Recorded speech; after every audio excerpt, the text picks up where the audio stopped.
AI is a friend or a foe, I believe that we all live to experience it. I think when we're all young, we used to see sci-fi movies, and we used to think, the future of this sci-fi is something that will happen in 100 years.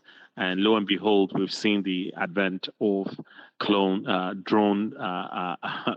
in our lifetime. We've seen driverless cars. We've seen the emergence of robots. We've seen Alexa doing magic, for us in our homes.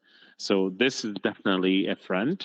The ability to digitize any other segment of our world, including intelligence, it's an amazing opportunity for Africa, and I think the youth in Africa definitely should take advantage of it.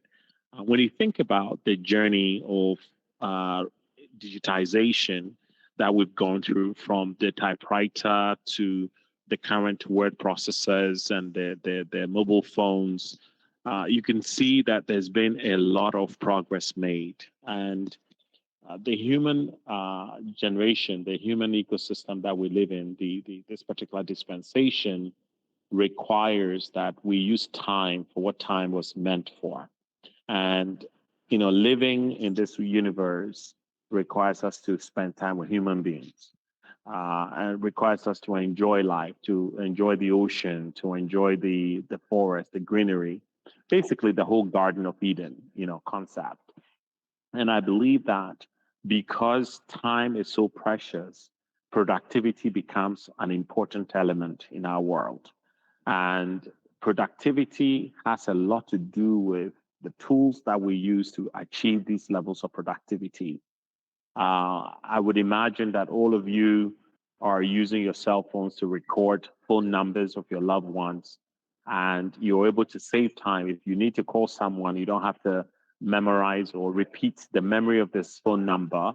You're able to quickly, punch the number, punch the name of the person, and boom, dial the number.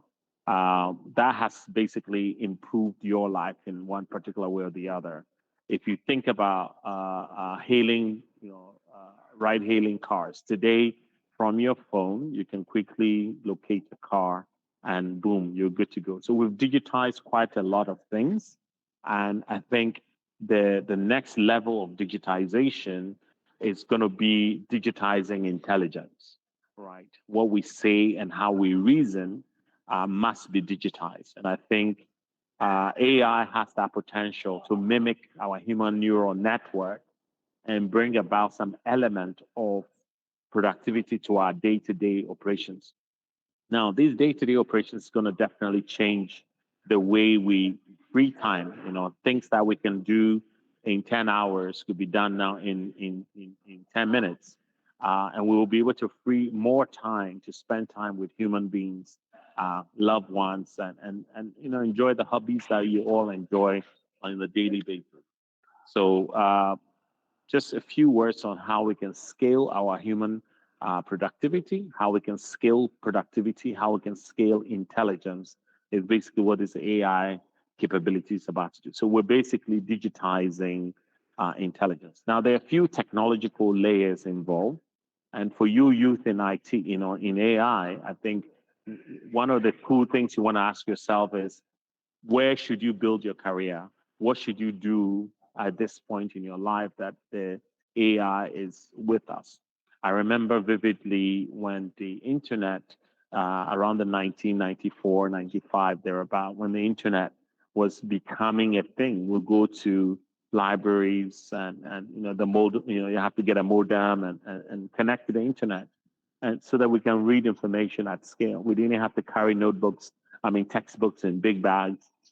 We can read the news. We don't have to go and buy newspapers to know what's happening in the US, right? So when you look back, digitization has impacted so many things. If we miss the internet and we miss the AI, then something's definitely wrong with Africa, because AI is supposed to be the last frontier to help all of us break the barriers down so that we can all partake in human productivity and human progress and convenience. So I believe that this is the season, this is the year, this is the decade, this is the century where everything changes. When electricity was invented, everything changed. When light was invented, fire was invented, everything changed. When the internet was invented, everything changed. So there's plethora of opportunities that you now decide how you're going to shape your future. And the tools are there. You can ask AI what career path you should take by going to the ChatGPT, the Anthropic, the Google Gemini platforms, and start asking the AI questions. If I'm 22 years old and I want to study artificial intelligence within financial services, what should I do? And you can start inquiring. Now you have an assistant for life. You have somebody who's by your side, who can coach you, who can guide you, who can give you information more than anybody